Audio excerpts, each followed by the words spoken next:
What's up YouTube? I'm Debt-Free Joel. And on today's personal finance tip, we're going to talk about using your credit card appropriately.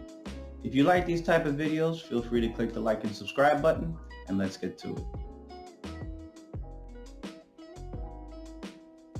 So using your credit cards effectively, you can tell by my name, Debt-Free Joel, that I don't really like debt.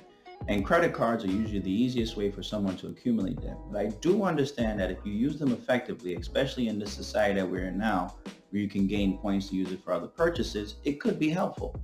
So before we kind of dive into what you can do to use it effectively, let's first discuss the history of how it got to this point. If you notice, over the last 20 to 30 years, there's been a huge transition from using cash to using credit, especially the credit card.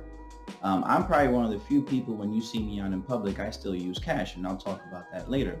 But for the majority of you that are watching this video, when you go out to go buy something, you use your card. In fact, here's an experiment. The next time you go out, whether it be to the grocery store, whether it be to the bar, whether it be to go get your hair done, whatever it is, watch how many people actually use a credit card versus cash.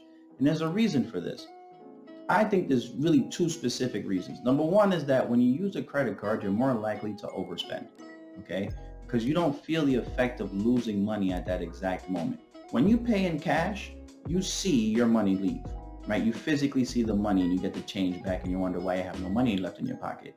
But when you use a credit card, it doesn't feel like you're spending any money, you're just swiping. In fact, nowadays, you don't even have to sign for the credit card, right? You can just put a chip in. So that's the first thing. The second thing is that credit card companies are betting on you to keep a balance. This is why they offer you points. The unspoken rule in the industry in terms of why credit card companies are offering you these points is not because they like you. It's not because they're giving you back money. It's not cash back. People like me are behind the scenes doing the math on whether or not you have the ability to pay off the balance, because they know if you swipe your credit card and you're eager to earn these points, you're likely going to overspend. A bigger balance means that you're likely going to have a bigger interest that's going to be charged in your account eventually, because most people don't have the ability to pay off their credit cards every month. This is why they offer you points. They don't offer you points because they like you. They offer you points so that they can make money off of you. So, what's the easiest way for you to use your credit card? The most effective way to use your credit card? The first thing is pay off your balances. If you have credit cards right now, pay them off.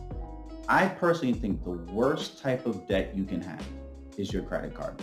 Because when it comes to your credit card, there's usually things you can't point to as a reason why they're like this. Think about it. Student loan debt, you can usually point to your degree.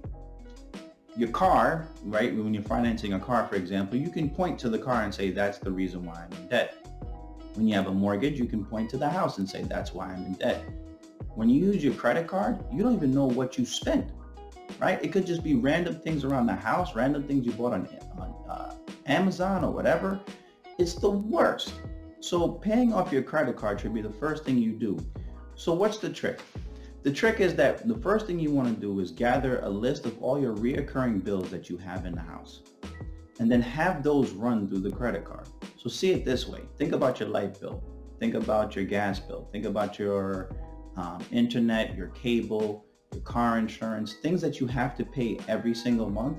Have those run through your credit card. Now, when you do that, you're going to end up paying it off at the end of the month, because these are just normal bills that are part of your budget. Yep, there goes the budget again. You want to make sure that you have things that are reoccurring going through your credit card on a monthly basis. And what does that do? Number one, you're able to access the points that you want to access. Number two, you're able to increase your credit score over time because you're showing that you can pay off your credit card. Number three, you're not being charged any interest on this credit card, so i.e. the credit card companies aren't making money off of you. And number four, at the end of the day, you're getting full usage of the credit card without necessarily going into extreme debt. So that's what my tip would be. If you have points on the credit card, if you have the ability to earn points, why don't you have just your reoccurring house payments go through that credit card? It's the easiest way to use them. Now, if you have multiple credit cards, maybe evaluate the ones that you need and close the other ones. Yes, your credit card score will drop eventually, but then they'll start to increase just because that you're using one of the credit cards and paying them off all the time. So that's my tip for today. Number one, pay off your credit card. Number two, if you have a credit card where you're able to earn points, have all your reoccurring monthly bills run through those credit cards, earn the points, pay them off every single month, and enjoy the luxury of having the points at your disposal. I'm Debt-Free Joel. Feel free to like and subscribe to the video. Feel free to like and subscribe to the channel. Feel free to follow me on Instagram at Debt-Free-Joel. That's where I put a ton of information on there on finance in terms of saving, investing, and most importantly, on being charitable. Until next time, keep your money up.